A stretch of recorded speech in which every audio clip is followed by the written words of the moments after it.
Kabar. Senang sekali saya Asti Edika dan rekan saya Raden Mardias, kita ketemu lagi di Halo Indonesia. Iya, hari ini kayaknya spesial banget karena kita punya penampilan yang berbeda nih, Matt. Kamu Iya. kayak ganteng banget hari ini nih. Pakai baju apa sih? Ini namanya baju pangsi ala abang-abang Jakarta nih, pemirsa. Kalau kamu juga Dika hari ini kelihatan cantik banget. Pakai baju apa nih? Pasti dong, aku pakai kebaya encim dan juga kain khas Jakarta. Oke. Nah, ini kenapa sih kita berpenampilan spesial hari ini, Matt? Karena hari ini tanggal 22 Juni, Kota Jakarta merayakan ulang tahunnya yang ke-489. Wow, nah kan hari ini hari spesial, hari ulang tahun Jakarta, kita juga punya narasumber yang spesial, yaitu sosok inspiratif asli Jakarta yang punya dedikasi besar buat ibu kota. Nah, siapa lagi kalau bukan Bang Idin. Langsung aja kita ke rumahnya yuk.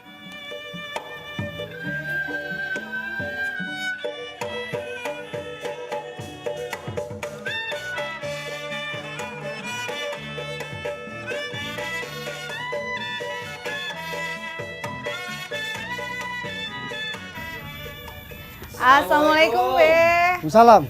Bang Idin. Siapa lu? Lu dari mana? Lu dari mana? Dari Daya TV, Bang. TV. Dika dari Daya TV, Bang. Cakep banget. Waduh, boleh duduk kan nih, Bang? Bang ini juga cakep ya? Lo sebelah sana lu dulu. Tuh Neng, lu situ Neng. Iya. Wah, Iya, saya gua- deket-deket Bang Idin deh. Ya lu situ dong. Lu situ dulu. Aduh, enak banget nih rumahnya ya, Bang. Ya enak tempat lu. Seger banget nih, Bang. Ya alhamdulillah Di situ. sini enak banget. Iya, masih asri. Tapi sebenarnya kalau tadi kita di depan sempat lihat tuh ada tulisan Sangga Buana. Ini bingung deh. Sebenarnya Sangga Buana apa sih, Bang? Kelompok tani emang apa? Kelompok tani. Nah, itu apa yang dilakuin? Ya yang dilakuin ya nanganin sampah, bersihin kali, yang ngajarin orang jangan miskin itu aja sih. Tapi ada berapa banyak? Bang, Anak-anak orang-orangnya iya yang ada di sana. kalau sekarang banyak. Banyak ya? Dan itu katanya nggak cuma di Jakarta ya, Bang ya? Ada yang di gunung, ada yang ini kan begitu. Sekarang kalau yang di sini sebagai litbang aja Pak, penelitian. Nah, itu Tapi dia. tadi kita sebelum datang ke sini kita lihat-lihat ini kayaknya luas banget nih, Bang. Berapa luasnya nih? Ini 3 wilayah, DKI 42 hektar, sisanya Tangsel sama Depok. Oh, oke, nanti janji ya kan kita mau diajak jalan-jalan kan ya, Bang? Oh iya. Boleh kan? Siap. Tapi sebelum itu nih kita kalau bicara tentang tanah yang luas, asri, dan istilahnya ini pemandangan yang mungkin langka di Jakarta. Apalagi pembangunan udah makin pesat nih Bang Idin. Tapi kalau misalkan bicara tentang Jakarta dan orang Betawi asli, sebenarnya kehidupan orang Betawi tersingkir nggak sih dari pembangunan di Jakarta sendiri? Lo ada perbedaan lo tentang Jakarta dengan Betawi. Apa tuh Bang Idin? Lo tahu kagak ngomong Betawi lo ngerti kagak Betawi lo. Harus Nah ganti ini dulu ya, Bang ya? makanya Apa itu harus Betawi ya, Bang ya? harus datang ke Bang Nanti Idin kalau ya. gua ngomong Jakartanya dulu dong. Lo ngomong Jakartanya. Betawi mah gua Belanda lo. Oke. Nah begitulah asal kata itu abad ke-17 ke-18 Jakarta runtuh dikuasai sama Belanda itu Batavia. Karena orang Belanda itu asal cikal bakalnya keturunnya Bataviatan namanya Betawi. Mulut kita Betawi. Nah, Tapi cikal bakal Betawi itu adalah Jayakarta. Jakarta jadi sebenarnya Betawi itu justru dari serapan bahasa Belanda tadi Nah, ya. kalau Jayakarta itu arti kemenangan yang nyata. Tapi kalau orang-orang Betawi saat ini gimana menurut Bang Idin? Orang Jakarta Orang Jakarta sudah diluruskan. sudah maju, sukses belum, Bang? Ya gua Jayakarta itu abad 14 sudah metropolitan. Dia Sunda Kelapa itu pelabuhan tua yang datang dari Arab, Timur Tengah, Afrika Selatan, beberapa negara itu berlabuh di Sunda Kelapa. Jadi kalau metropolitan udah diawalin dari keturunan-keturunan gua tentang Jayakarta. Begitu. Jadi bukan masalah majunya. Peradabannya udah maju dari abad 14 sudah berkembang. Jadi sebenarnya masyarakat Jakarta asli itu nggak ada masalah dengan kemajuan yang ada di ibu kota ya Bang Idin ya. Justru malah beriringan dan tumbuh ya Bang Idin. Kemajuan kan bukan satu hal ini, jadi lu jangan salah, cuman peradaban itu harus menjadi bagian pakem. Nah itu dia Tapi peradaban. rata-rata sekarang orang Jakarta sendiri apa sih, Bang, kegiatannya, Bang? Kalau pengen tahu dari abad ke-14 sampai sekarang. Ya Jakarta, kalau kita ngomong tentang Jakarta Betawi itu panjang, 2 hari 2 malam nongkrong di sini baru dengerin lu. Enak aja lu. Jadi panjang lah. Jadi kalau singkat kata, lu kalau kenal tuh lu kota tua, lu taunya itu yang itu bukan. Kota Hilah ya taunya. Fatahillah bukan, itu Belanda. Kota tua itu misalnya ke Sunda Kelapa. Orang Sunda tuh bukannya Bogor, Sukabumi, Bandung, bukan. Orang Sunda tuh Jakarta. Kerajaan Kelapa, Sunda Kelapa itu kan Sunda Kelapa masih. Itu kerajaan Sunda tertua. Jadi namanya Sunda kuno. Itu Sunda Kelapa. Jadi Tarumanegara, Pajajaran, Majapahit itu cikal bakal raja-rajanya dari Kelapa, kerajaan Kelapa. Itu Jakarta sebetulnya. Oke. Lu ngomong Jakarta panjang lu. Panjang lebar bisa 2 hari 2 malam nggak sih? Dua lama kagak kelar ya bang. Monas doang lu gimana bener lu. Itu dia pengetahuannya masyarakat yang mungkin kaum urban yang baru datang ke Jakarta mikirnya ya Jakarta yang Monas, kota tua, padahal tuh luas ya Bang ya. Itulah yang kalau gua ngomong 13 kali itu harus punya cerita peradaban tentang kali. Peradaban itu lu jangan lu baru datang tahu-tahu memang ya nggak gitu dong. Ada cikal bakal nasab tuh.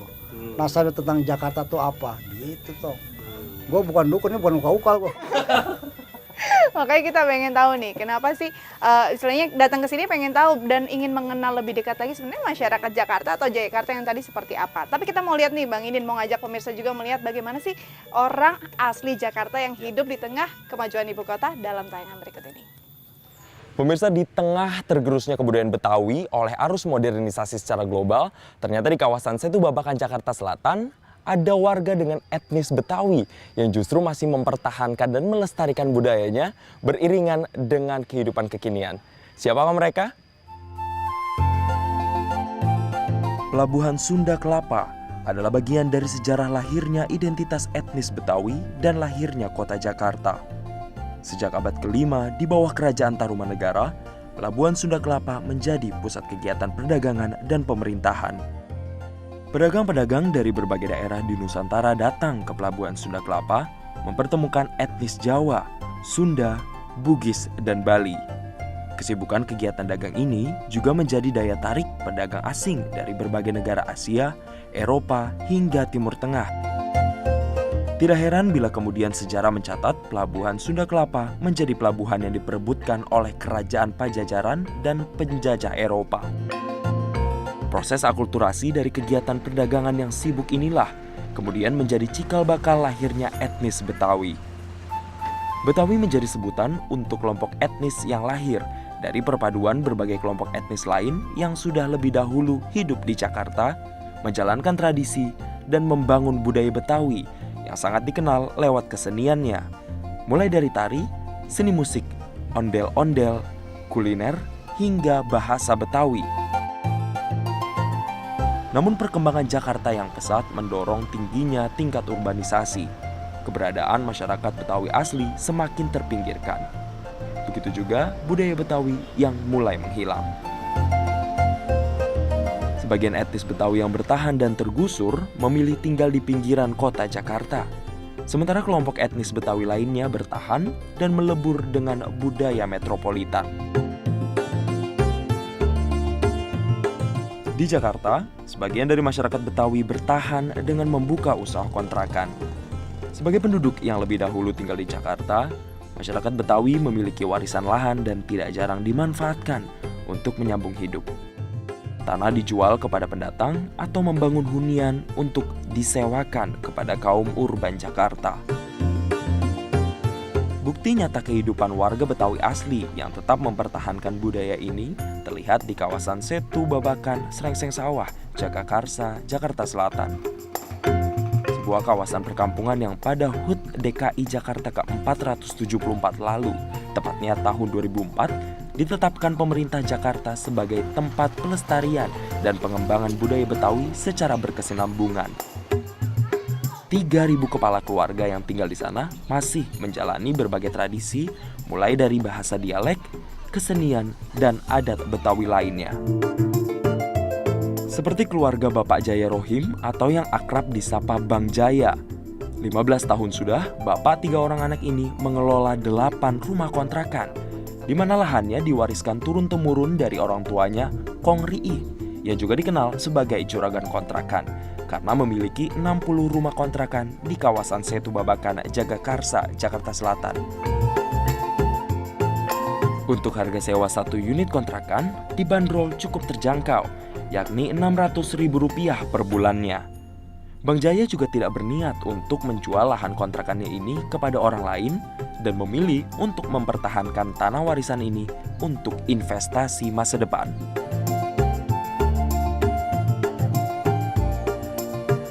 Ya, Bang Jaya yang saya dengar dari warga sekitar sini, Bang Jaya ini adalah salah satu juragan kontrakan. Nah, boleh diceritain nggak sih Bang, awal mulanya merintis usaha kontrakan tuh mulai dari kapan dan gimana prosesnya Bang?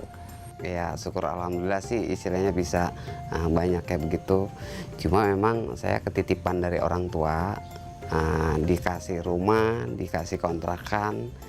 Maksudnya biar diurus sampai anak cucu saya nantinya, seperti itu.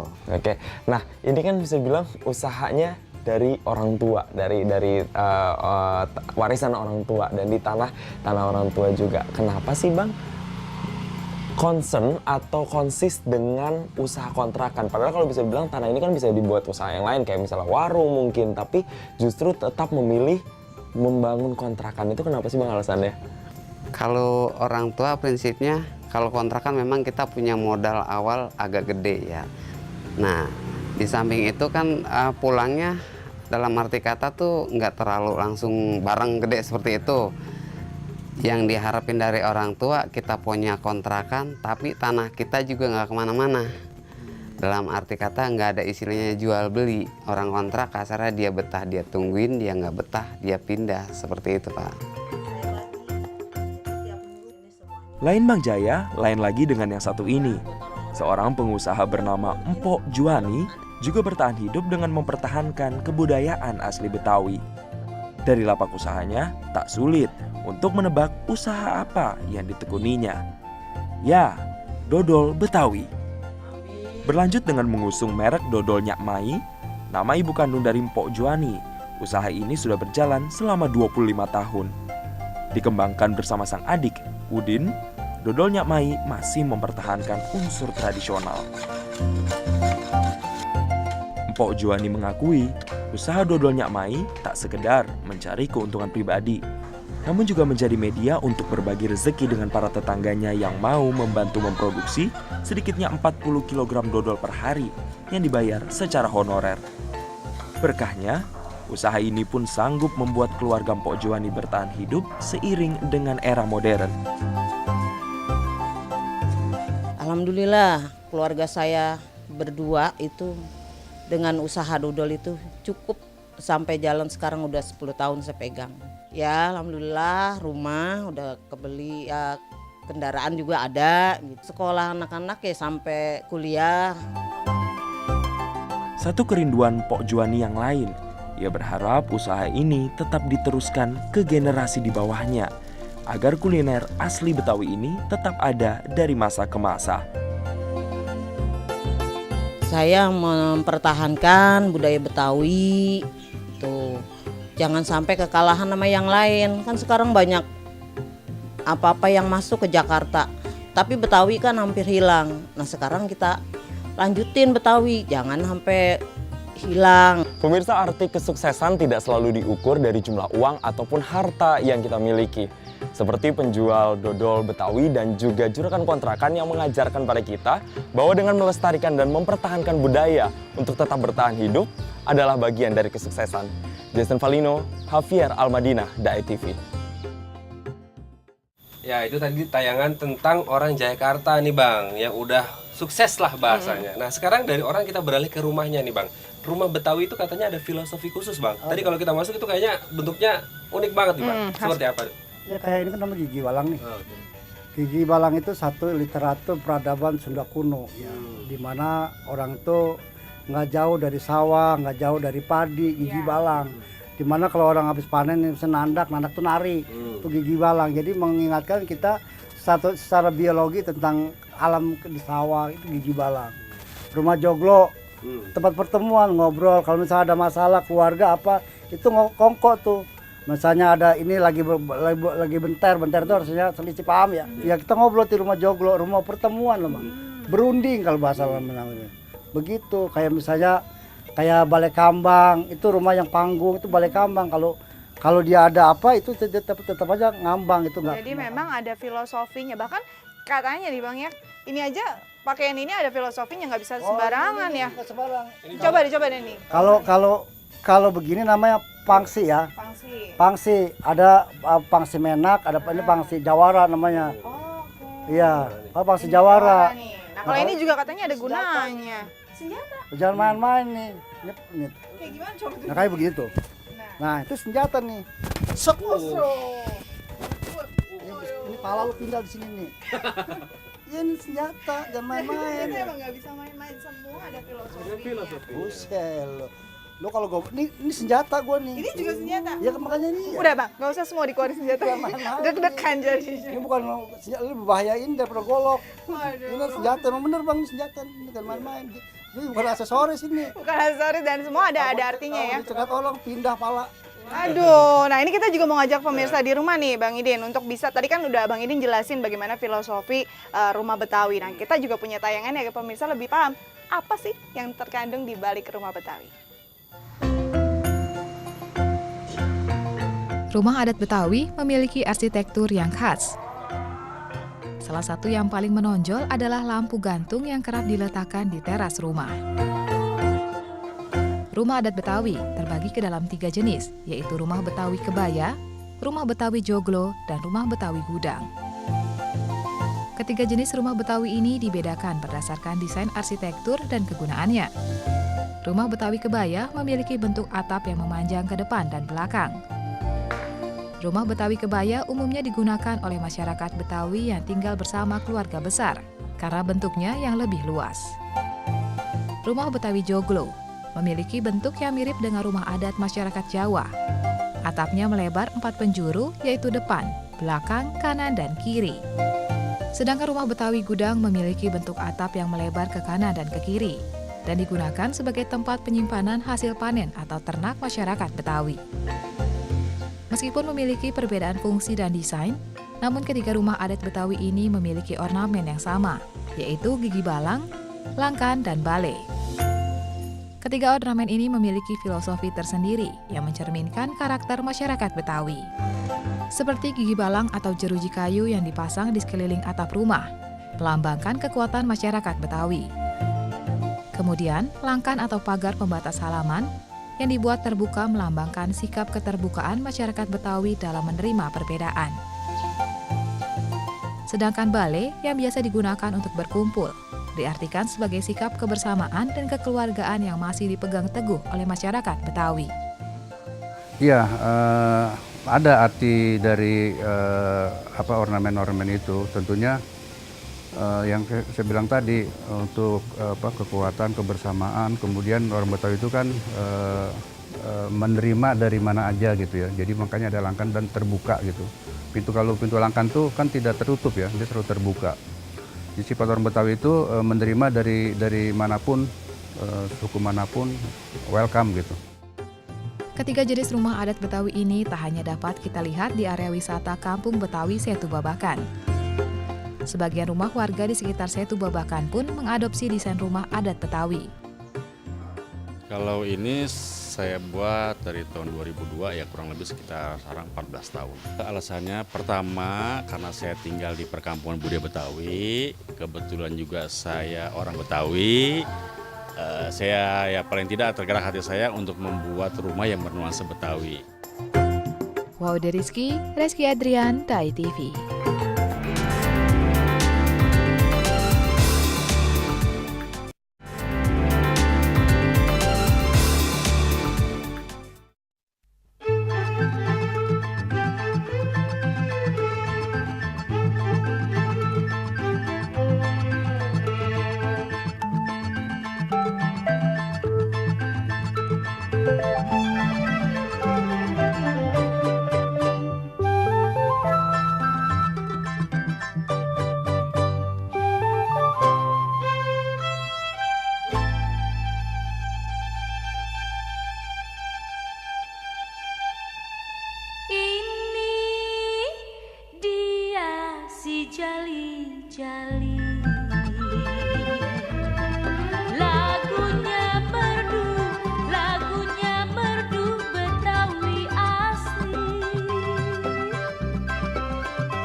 Dia nih, kita udah nyampe hutan bambu ya Bang Idin ya.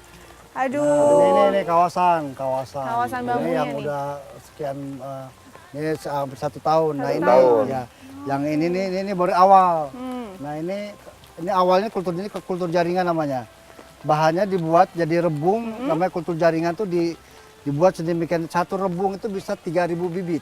3.000 bibit. Wow, ini pokoknya dari kecil ini Ya, jadi akhirnya jadi kayak sih, gini ya. Kultur jaringan itu memerlukan teknik dan pengalaman khusus. Betul. Nah ini pemirsa mungkin bingung kenapa kita pakai payung, Karena terus ini Bang Idin kondisi juga lagi bahasa-bahasa hujan. kondisi hujan dan jandutan bambu kayak bukan di Jakarta ya Bang ya sebenarnya. Tapi Bang Idin tetap setia bersama kita Benar. ya. Nah tadi sebenarnya sebelum kesini kita sempat ke tempat pembuangan akhir ya Bang, pengolahan sampah. Nah itu di sana mulai dari fermentasi sampai ke istilahnya benar-benar jadi pupuk yang bisa digunain itu kan panjang banget. Bisa ceritain nggak sih Bang kenapa terpikir akhirnya bikin tempat pengolahan sampah? Jadi antara bambu, pengolahan sampah, sungai itu jadi bagian. Bagian satu itu yang namanya gue bilang manajemen kearifan. Ya. Sampah itu tadi itu memblokir sampah-sampah yang Bogor, Sawangan itu dulu ada 17 titik pembuangan sampah.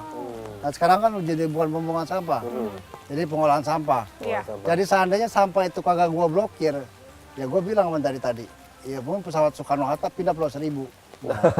Nah jadi makanya sekarang bambu itu juga sebagai terasiring, pertahanan konservasi, bagaimana air menjadi bagus, ya kemudian residu udara menjadi bagus ya bambu. Makanya contoh gue tanam bambu pitung.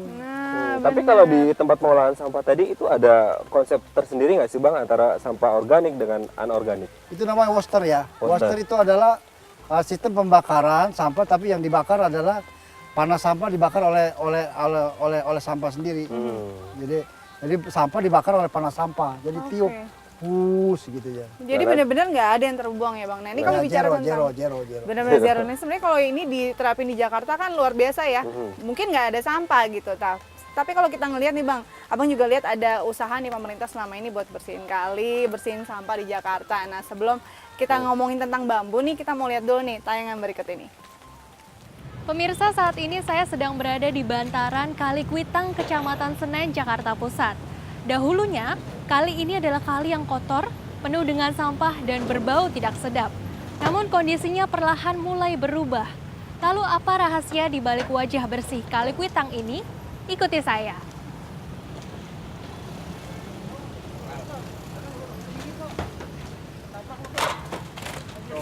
Pemandangan Kali Kuitang yang hitam dan terhambat dengan sampah, hanya tinggal kenangan. Karena kini, air kali berangsur-angsur jernih dan dapat mengalir dengan lancar.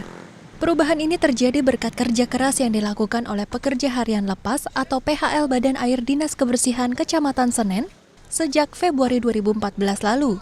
Ke-20 personil setiap harinya diterjunkan demi mengangkut sampah yang ada di anak Kali Ciliwung ini. Saya pun berkesempatan untuk melihat secara langsung bagaimana proses pembersihan kali. Persiapan dimulai dengan apel dan doa pagi, hingga pembagian tugas. Dan kini, semua personil siap berjibaku mengarungi kali sepanjang 3 km. Seperti para petugas lainnya, saya pun tidak mau ketinggalan untuk memperlengkapi diri dengan pelampung dan sepatu boots. Ya, perlengkapan inilah yang membantu mereka dalam menjaring, mencari, hingga mengangkut sampah. Pak, boleh diceritain ini prosesnya, pengangkatan ini seperti apa? Pengangkatannya ya dari kali kita menggunakan serokan yang dari kipas angin dimasukkan ke keranjang, terus dengan estafet kita sampai ke atas mobil. Jika dibandingkan dengan 2 tahun lalu Pak, dengan adanya pertama kali PHL ini, boleh digambarkan kondisi kali ini seperti apa sekarang? Ya untuk dari pertama kerja sampai sekarang ini ya perubahannya signifikan. Jadi lumayan bagus dari hari ke hari juga. Sampah juga sudah mulai berkurang, tidak seperti biasanya, agak banyak. Nah kalau sekarang ini sampah juga sudah agak berkurang. Setiap harinya, volume sampah yang terkumpulkan dari pengerukan manual ini berkisar 5 hingga 7 kubik sampah, atau setara dengan 1 truk sampah. Jumlah ini menurun drastis dari 2 tahun lalu yang mencapai 45 kubik sampah atau setara dengan 3 tronton sampah per harinya. Hal ini dapat terjadi berkat penyisiran kali yang dilakukan PHL, mulai dari Matraman, Kenari, Masjid Istiqlal, Juanda, hingga Suatmo Utara. Harus menyelam hingga melawan aliran air yang berkedalaman 1 hingga 2 meter, tidak menjadi hambatan bagi para PHL, karena menciptakan wajah kali bersih adalah tujuan yang ingin dicapai. Beginilah kualitas air Kali Kuitang. Memang belum aman untuk dikonsumsi atau untuk diminum, tetapi sudah adanya perbaikan kualitas air, di mana air ini bisa digunakan untuk mencuci. Dan saya merasa sangat nyaman berada di tengah-tengah kali yang dulunya menjadi momok bagi masyarakat banyak, namun sekarang sudah bersih. Ada baiknya saya ingin mengabadikan momen yang mungkin tidak akan terulang kedua kali dalam kehidupan saya. Dona Puspita, Yoga Pratama, DAI TV. Oke Bang, kita lanjut ngobrol lagi nih Bang. Tadi kita keliling-keliling lihat banyak jenis bambu yang beda-beda nih Bang. Kenapa harus bambu Bang? Filosofinya, dan ada berapa jenis bambu yang ada di sini? Ini ada 42 jenis ya, ini termasuk jenis bambu petung. Nah, ini yang kalau yang ini kan dari hasil kultur jaringan. Kultur jaringan. Ini bambu petung semua. Bambu Ini petung. nih. Nah ini apa nih yang di belakang kita nih Bang? Nah ini bambu petung. Bambu petung. Petung ya. Jadi gini, bambu itu punya filosof. Ah. Ini namanya tonggak. Tonggak. Ya, tonggak. Jadi kalau lu nebang bambu, ya ini nggak boleh dari sini. Oh. Tapi Dari sini dulu. Oh, dari tengah, rumput yang paling tengah ya? Rumput yang tengah dulu. Oke. Nanti itu baru tumbuh dia anaknya, baru ini nanti. Jadi nanti lama-lama ini jadi di tengah. Jadi filsafat bambu itu kalau yang tua tuh pasti ada di ini. Ada di tengah. Bagian satu, kalau kota contoh lah. Istilahnya Iya, pondasinya di pondasinya tengah ya? gitu lah. Jadi jangan lu tebang ini ya akhirnya habis semua. Ah, Jadi benar, gitu. benar. Jadi sebenarnya filosofinya bambu yang istilahnya induknya tuh ada yang tengah, di tengah. Dan di itu tengah. ditebang Jadi lebih apapun awal. juga Mm-mm. pemimpin atau pimpinan tuh harus ada di tengah.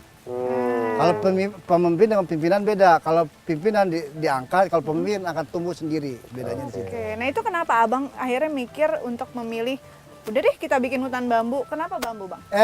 Dari semua kerajaan Indonesia ini, filsafatnya di Tarumanegara, Pajajaran, Majapahit itu bambu. Bambu. Itu sebagai simbol kerajaan-kerajaan Nusantara pada saat itu. Kita merdeka ya ada bambu runcing. Nah itu dia, itu aja udah jadi. Dan itu manfaatnya banyak banget ya Bang, dari istilahnya dari tanah, air, udara, semua dari bambu ada makanya manfaatnya. jangan salah lo, kalau bambu tempat kuntilanak di mall. Kita ke mata air ya Bang? Yuk ke sana yuk.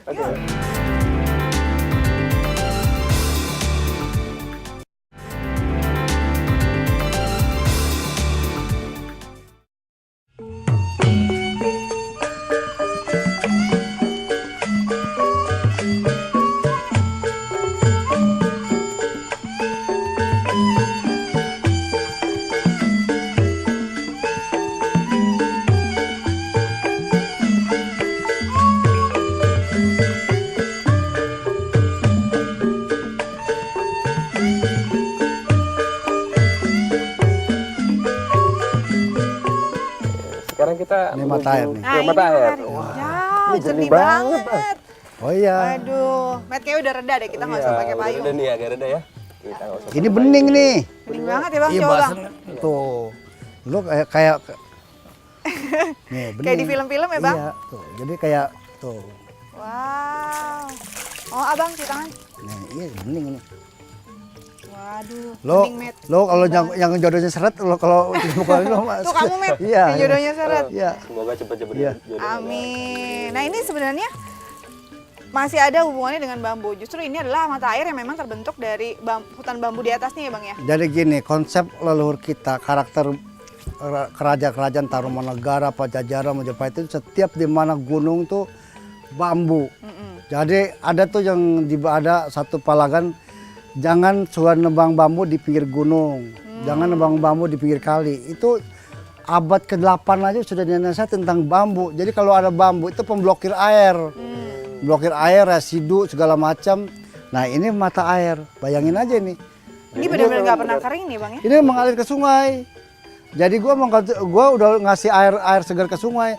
Kalaupun sungai nanti dibikin air pump segala macam, itu bagian beberapa titik itu mata air sehat. Ini mata air bambu.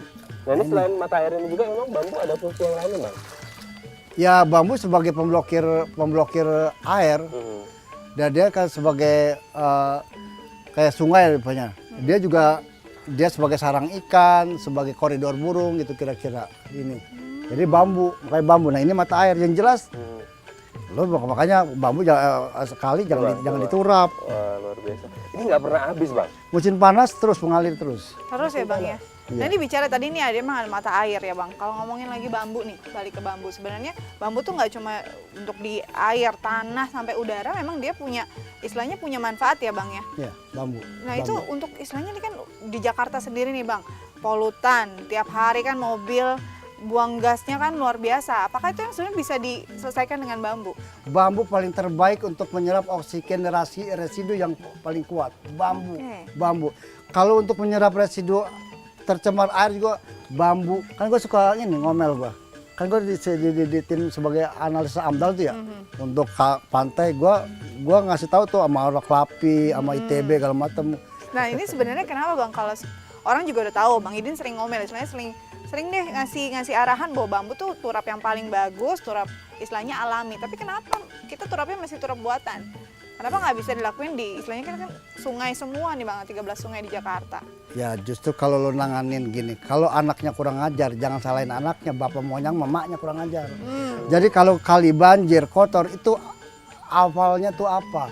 Jadi hulunya bagaimana, tanaman biologinya bagaimana, itu yang namanya riset yang benar begitu. Ini kagak diturap, karena biayanya duitnya gede. Beken, kesohor dah, itu loh. Sebenarnya bangun sederhana kayak gua begini nilai manfaatnya lebih jelas. Cuman yang nanganin orangnya kagak sekolah, bukan pejabat tapi sepi, tapi manfaat dong. Kata gua ibarat setitik embun punya nilai di padang pasir. Filosofinya luar biasa ya. Nah kalau misalkan kita nih tadi ini kan udah ada berapa Bang? 120 hektar ya Bang ya? Iya. 120 hektar, nah itu kan semua bermula dari sebenarnya lahan. Ini titik awal, kan ada yang di gunung juga, di Gunung Pangrango. Iya benar, tapi sebenarnya Abang pertama kali konservasi itu bukan di sini, ada tempatnya kan? Ada tempatnya, kita boleh nggak diajak ke sana? Nanti sebelah blor lu masih kuat ke jalan tong? Kuat dong, dan katanya sana ada lapangan bola untuk sepak bola akademinya ya Bang? Iya, makanya mental jawara kayak gua. Oke deh, kalau gitu jawaranya ngajak kita dong ke sana. Iya, yuk. Yuk.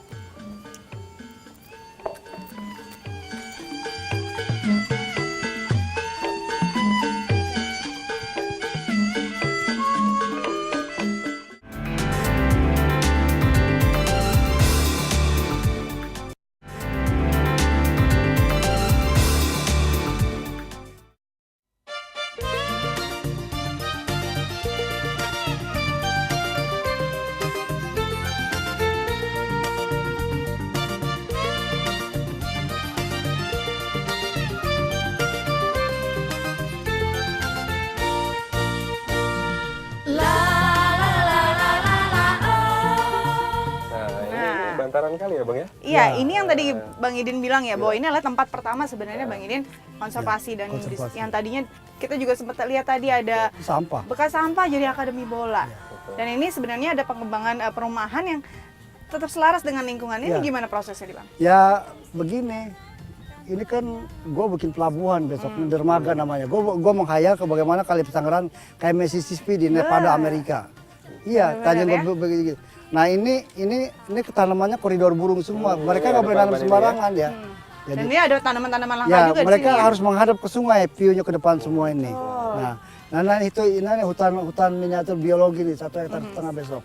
Nah ini jadi besok sungai sebagai alat transportasi, wisata, dan sungai sebagai bagian daripada ya gue bilang peradaban tentang kehidupan manusia. Kan Bantaran Kali memang ada dermaganya nanti nih Bang. Ya, tapi kalau kita lihat tadi kita udah jalan di jembatan nih Bang. Ini jembatannya berkelok-kelok. Kenapa itu? Kok bisa berkelok-kelok seperti itu desainnya? Makanya lu kalau di kali lu tuh pada sekarang nih itu salah, dipancang, dilempeng-lempengin salah. Salah ya Bang? Itu kelok-kelok. Jadi ada pengembang, gayanya kan keren kan. Gue tambang buluk tapi keren gue kan.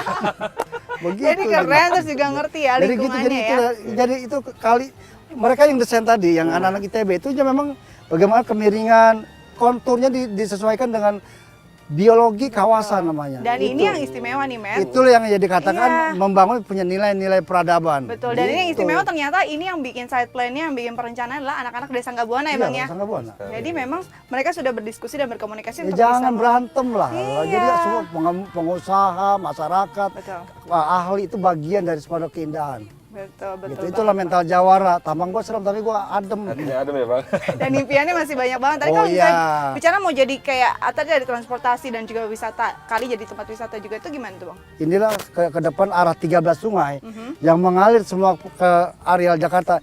Itu bagian paling nggak punya prinsip master plan-nya ke situ. Betul, jadi ada transportasi dan juga wisata. Ini kalau bicara tentang wisata nih bang ya, beberapa tahun terakhir nih wisata di Jakarta yang tadinya semeraut udah mulai tertata, apalagi yang tadinya banyak asongan juga udah mulai ada tempat gerai-gerai berat buat mereka berdagang. Nah kita mau lihat seperti apa dalam tayangan berikut ini. Identitas sebuah negara biasanya dikenal lewat berbagai ikon yang menjadi ciri khasnya. Jika Perancis punya Menara Eiffel yang terkenal, atau Amerika Serikat yang punya patung Liberty yang megah, maka Indonesia pun patut berbangga dengan monumen nasional atau yang lebih akrab disebut Monas. Namun sayang, sebuah tugu peringatan yang semestinya terlihat sakral justru nampak bak pasar malam dalam beberapa tahun. Pedagang kaki lima menjadi penyumbang sampah terbesar di pelataran Monas. Ditambah lagi tindakan tak terpuji para pengunjung, serta tidak tersedianya berbagai pelang peraturan untuk membatasi perilaku perusakan sarana dan prasarana di Monas, semakin memperburuk keadaan.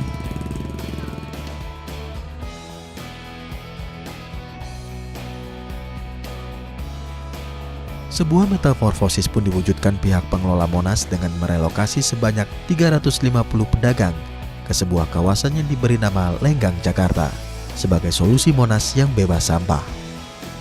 400 pekerja harian lepas dan tim kepolisian pun dikerahkan untuk kembali merubah karisma Monas sebagai situs sejarah yang bersih, aman, dan nyaman bagi pengunjungnya.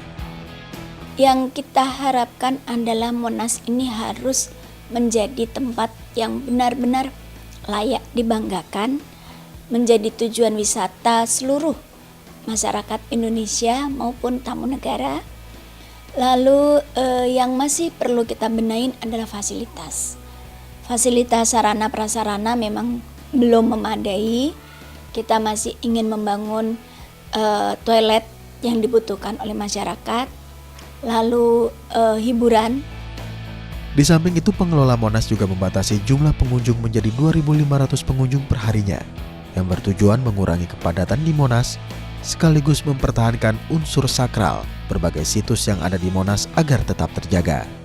Sangat sudah tertib, bersih dan tertata dengan baik, terutama kalau di Medan istilahnya odong-odong yang mengangkut kita dari halte ya, dari pintu untuk ke loket. Kalau dulu tidak tertata dengan baik, kali ini sudah memang betul-betul tertib dan kita senang. I lived here as a child and have not been back to Jakarta for 25 years. The city has grown very much. And the National Monument is very beautiful. It's very good representation of Jakarta. Lebih baik, terus jangan, ya pokoknya kayak gini aja tetap bertahan. Senada dengan Monas yang merelokasi pedagang kaki lima, revitalisasi juga gencar dilakukan di kawasan wisata sejarah Kota Tua.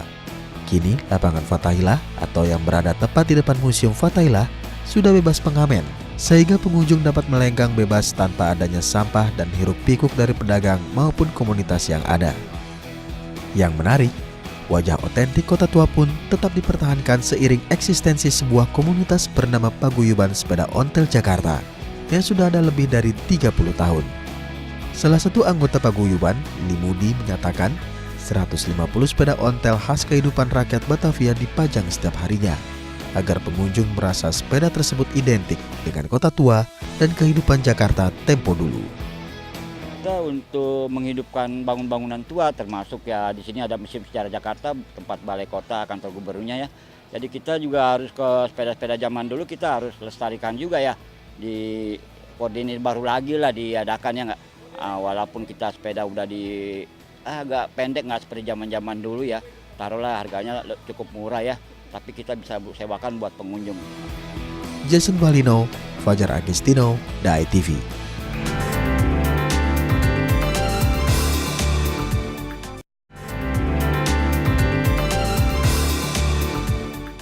Biasa kita udah Karena cara menduplikasikannya lu dengan bahasa Iya nih, akademik capek pinter. ngasih dulu kali ya. Coba gue yang masuk ke pasar ikan kemarin selesai. Ayo. Cerita-cerita lagi banyak Selesai. yang bisa diceritain. Pendekatan dengan Nih, Bang, peradaban Jakarta itu, kan karena kan umurnya udah salah 400 lu bicara aja itu orang salah Nah, sangka. sebenarnya Hal itulah gue bilang sama Jakarta saat ini, teman-teman di Pemda DKI, karena lu bicaranya dari kelasnya pintar bukan kelas paham.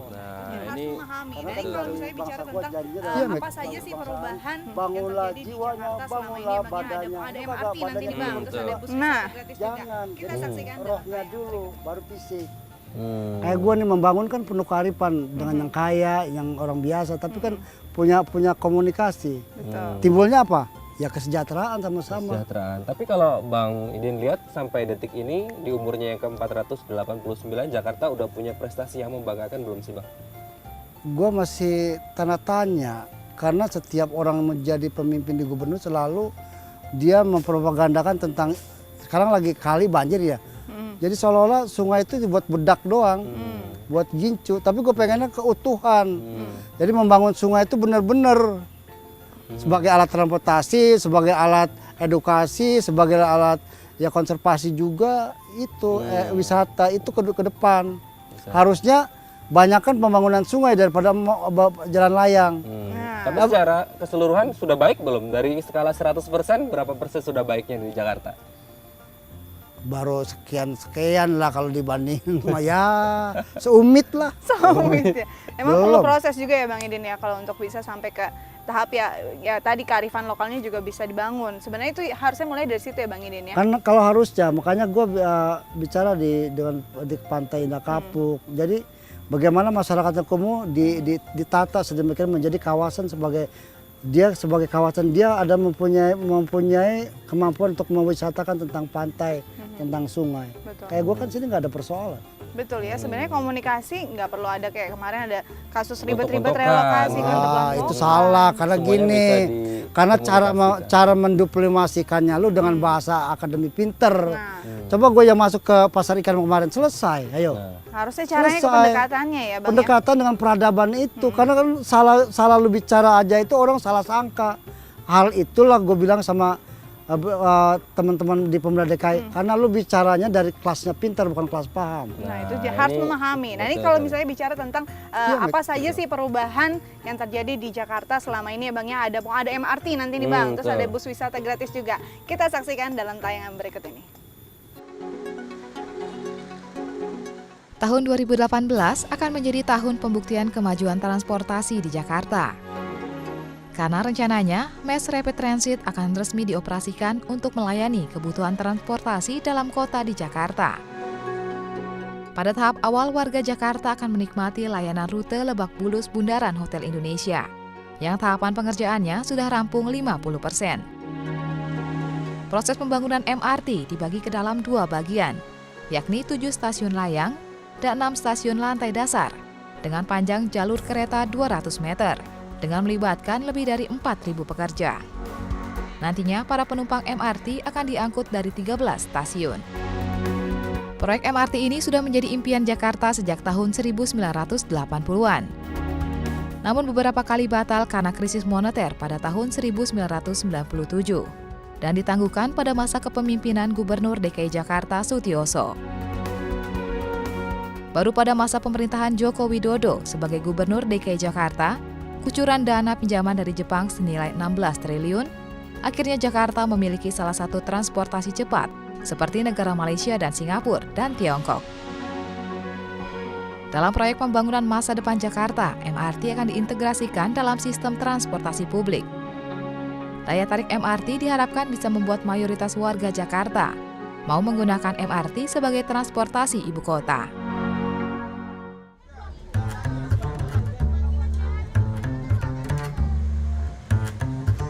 Di sisi lain, moda transportasi yang ada di Jakarta sekarang ini tidak hanya dijadikan sebagai sarana penghubung, tetapi juga menjadi sarana pariwisata. Ya, inilah Armada City Tour. 8 bus wisata milik PT Transjakarta ini siap mengantarkan masyarakat yang ingin berkeliling di Jakarta secara gratis. Terdapat 3 jenis armada bus wisata, diantaranya bus wisata History of Jakarta, Jakarta Modern, dan Art and Culinary. Ketiga jenis bus wisata ini memiliki rute dengan tema yang bervariasi. Untuk bus wisata bertemakan History of Jakarta, rute ini melayani penumpang yang ingin mengunjungi tempat-tempat bersejarah di kota Jakarta. Dengan rute awal dari Balai Kota menuju Museum Nasional, Gedung Arsip, Museum Bank Indonesia, BNI 46, Pasar Baru, Juanda, dan Monas. Sementara untuk bus wisata bertemakan Jakarta Modern, melayani penumpang yang ingin berkeliling ke pusat perbelanjaan di kota Jakarta. Dengan rute awal di Balai Kota, menuju Sarina, Plaza Indonesia, Museum Nasional, Pecenongan, Pasar Baru, Juanda Istiqlal, Monas 1, dan Monas 2. Sedangkan untuk bus wisata bertemakan Art and Culinary, melayani penumpang yang ingin berwisata malam sambil menikmati kuliner malam di kota Jakarta. Dengan rute awal di Balai Kota, menuju Harmoni, Gedung Arsip, Museum Bank Indonesia, BNI 46, Sawah Besar, Pecenongan, dan Monas 2. Tim Liputan, DAI TV. Ya, itu tadi bus wisata sama MRT yang udah dibangun, insya Allah tahun 2018 jadi nih Be. Itu salah satu prestasi yang mungkin bisa dibanggain dari Jakarta. Nah, kalau Babe sendiri nih, kalau tadi kan kita udah jalan-jalan dari tempat pengolahan sampah, terus ada Sangga Buana, sampai ada Akademi Bola Internasional. Impian Babe sendiri nih, Bang Idin sendiri. Keberhasilan membangun kota Jakarta bukan sang gubernurnya, kita semua. Ini kan kampung kita semua. Jangan satu sisi kekuasaan gubernur, ya itu memang, tapi kita, makanya gue satu impian bahwa sungai suatu saat menjadi satu alat transportasi. Kedua, sungai menjadi satu edukasi biologi tentang peradaban kota Jakarta. Ketiga, ya kita juga bangga dong nanti suatu saat sungai kayak di Mississippi, kemudian sungai itu bagian suatu tempat wisata. Intinya Jakarta dan Betawi akan tetap terus maju ya Be ke depannya. Ya, Jayakarta. Jakarta. Ini Be, katanya mau ngasih pantun nih. Oh iya, gue nasihatin nih dia. Nasihatin apa aja Be? Ya. Kepiting menjepit kerang di lubang batu. Pasang kuping biar terang, nih cucu Bang Jampang.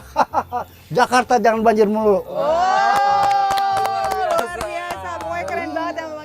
Pemirsa, hari ini kita seharian ngikutin kegiatan Bang Idin dan ini mungkin endingnya ya. Lain kali kita ikutan lagi, tapi jangan lupa saksikan terus Halo Indonesia dari Senin hingga Jumat di waktu yang sama. Ya, dan jangan lupa untuk terus follow Twitter kami di @daai_tv dan @haloindodaitv. Akhir kata, saya Astia Dika. Dan saya Raden Madlias dan juga Bang Idin mengucapkan selamat ulang tahun Jakarta. Gitu.